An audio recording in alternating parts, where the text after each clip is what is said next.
Hello, and welcome to Men's Health IQ. I'm Dr. Evelyn Ross. If you're here, I want you to know something right away. This is not just another health channel with quick fixes. We're here to have the conversations that matter, the ones that often happen in whispers, if they happen at all. Today, we're going to talk about a topic that I know might seem a little unusual for a men's health podcast, but I promise you, it is one of the most vital conversations you can have. We're going to talk about the duration of sexual intercourse, how long it lasts, what influences it, and why understanding this is so important for your own confidence, satisfaction, and relationship.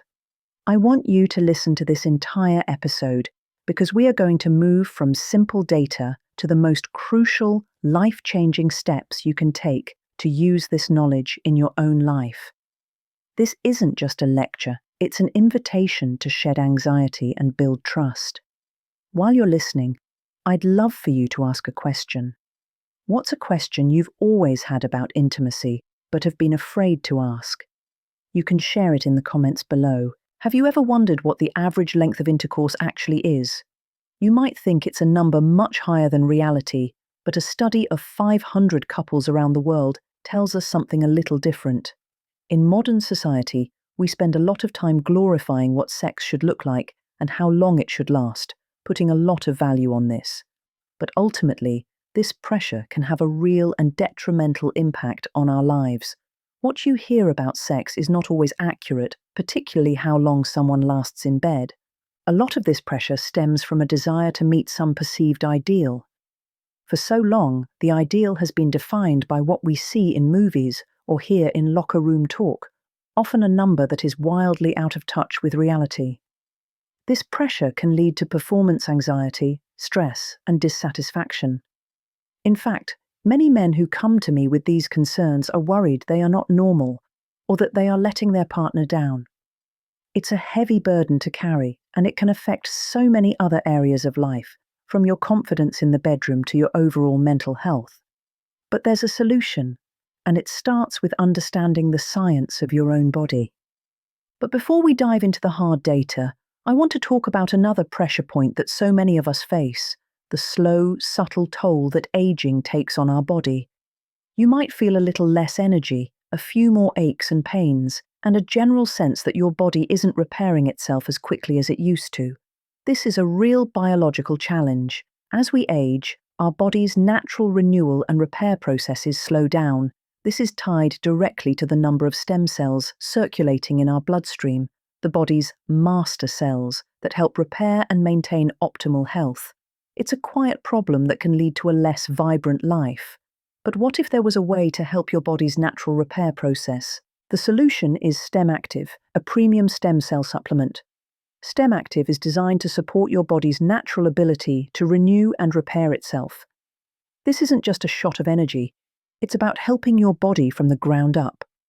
Stem Active contains powerful ingredients like Madagascan aloe macroclada, which has been shown to produce an average increase of 40% in the number of circulating stem cells.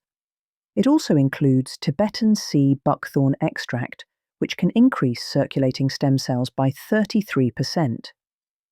These ingredients work together to help support your body's natural renewal and repair process as you get older. If you want to feel the power of a revitalized you, now is the time to act. Scan the QR code on your screen right now or click the link in the description. Again, that's Stem Active, a premium stem cell supplement. Now, let's get back to the topic at hand. So, what is the actual timed data on the average length of intercourse? It's important to define what sex means in this study. In this particular study, sex means penetration, from the initial penetration to the end of penetration. This does not include foreplay, which is an extremely important part of a sexual experience. In the data, they are specifically talking about sex between men and women, but no matter what the data says, it's important to communicate with your partner about what their expectations are and what they enjoy. So, what do men think the ideal length of penetrative intercourse is? In medical speak, we call it intra-ejaculatory latency time, or IELT. This is the time from the beginning of penetration to ejaculation. On average, men estimate the ideal length to be about 16 minutes, and the actual length they think people last for is about 9 minutes. But what does the data actually say?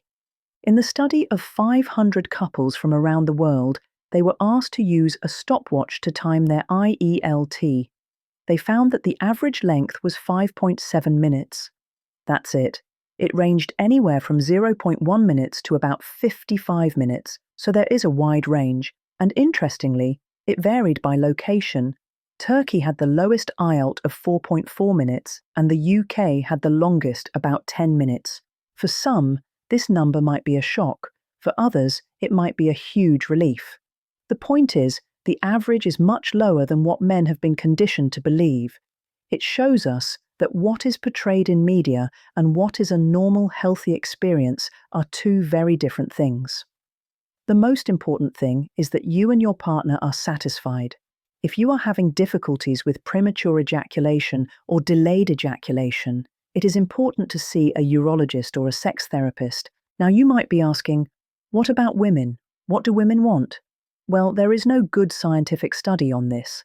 However, in a poll of 4,000 women conducted by a website, the average length of time that women desire to have penetrative intercourse was 25 minutes. Again, this is variable from person to person, so it's not a hard and fast rule.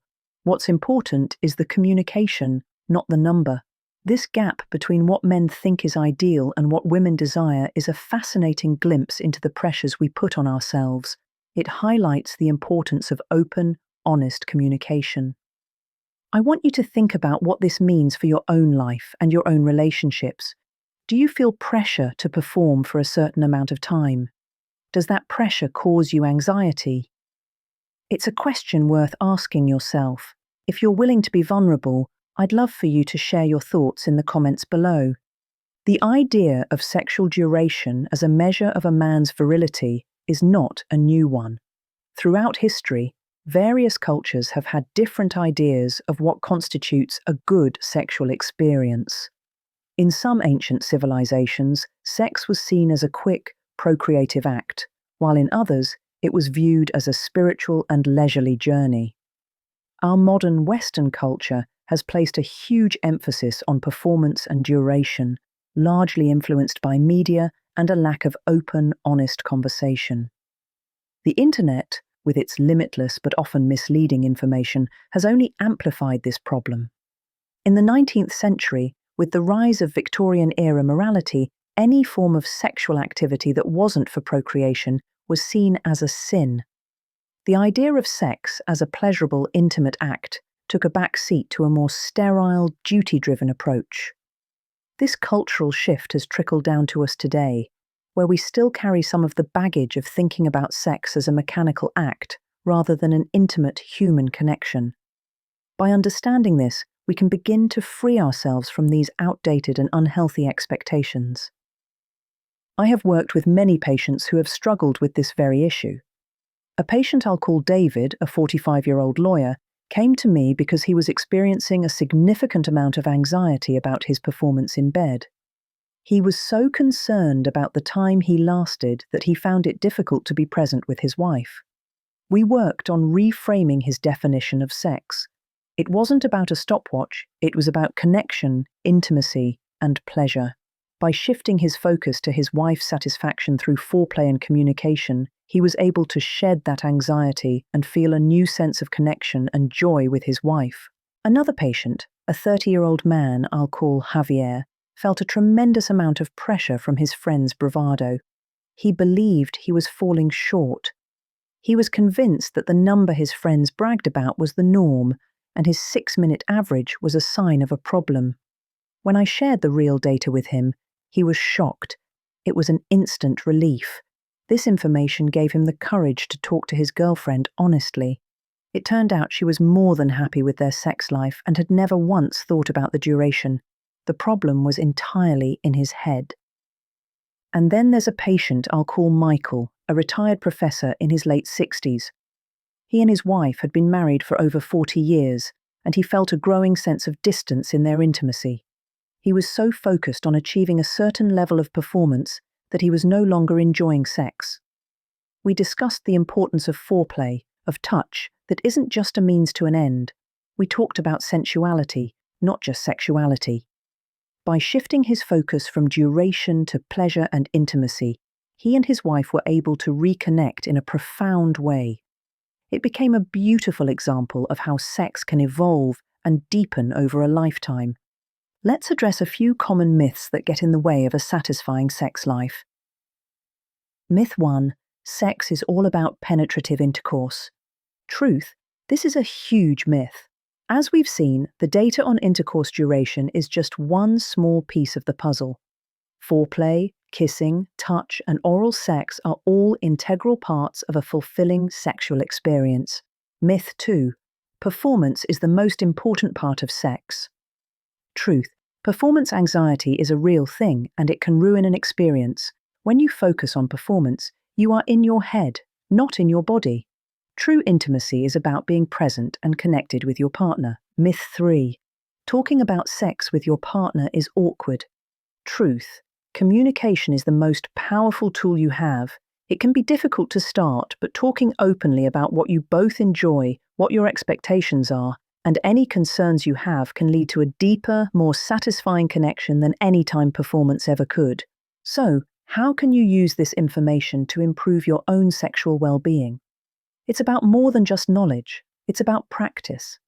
Communication is key. Start by having an open, honest conversation with your partner. Talk about your desires and expectations. This can be as simple as asking, "What did you enjoy most about that?" Or, "Is there anything you'd like to try?" Focus on arousal. The journey is as important as the destination. Slow down. Engage in extended foreplay. Focus on building desire and arousal for both you and your partner. Reduce stress. Stress and anxiety are major libido killers. Find ways to de-stress in your daily life, whether it's through exercise, meditation, or a hobby you enjoy. The calmer you are, the more present you will be. Take care of your body. As we discussed, a healthy body is a healthy sexual body. Eating well, exercising regularly, and getting enough sleep can all contribute to a more satisfying and fulfilling sex life. Question: what is the most important takeaway from this research? The most important takeaway is that the average is much shorter than you think, and that the quality of the experience is more important than the duration. Focus on communication and intimacy, not on a stopwatch. Question: what if I have premature ejaculation or delayed ejaculation? If you are having difficulties, you should make an appointment with a urologist or a certified sex therapist.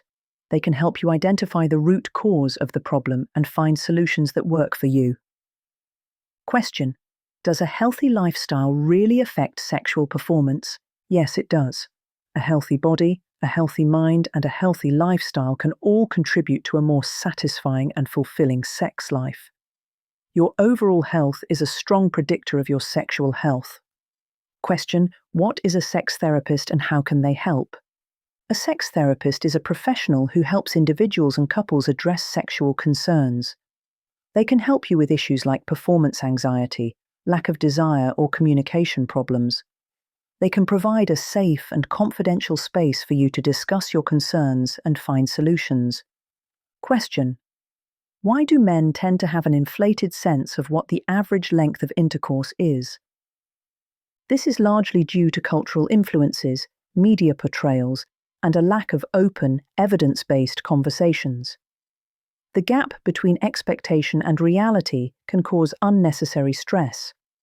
The bottom line is this: the average length of intercourse is not what you might have thought, and that's a good thing. It means you can let go of the pressure to be a certain way and focus on what truly matters: connection, intimacy, and satisfaction. This knowledge is not just for her benefit, it's a tool for you to build confidence, shed anxiety, and create a more fulfilling relationship. Thank you for trusting me with this important conversation. If this episode resonated with you, I would be so honored if you would hit that subscribe button right now. Your support ensures that we can continue to have these conversations that truly matter. And if you know someone, a cherished friend or a valued family member who might find comfort, inspiration, or a new perspective from this episode, please share it with them. Your sharing helps us reach a larger community dedicated to thriving at every age.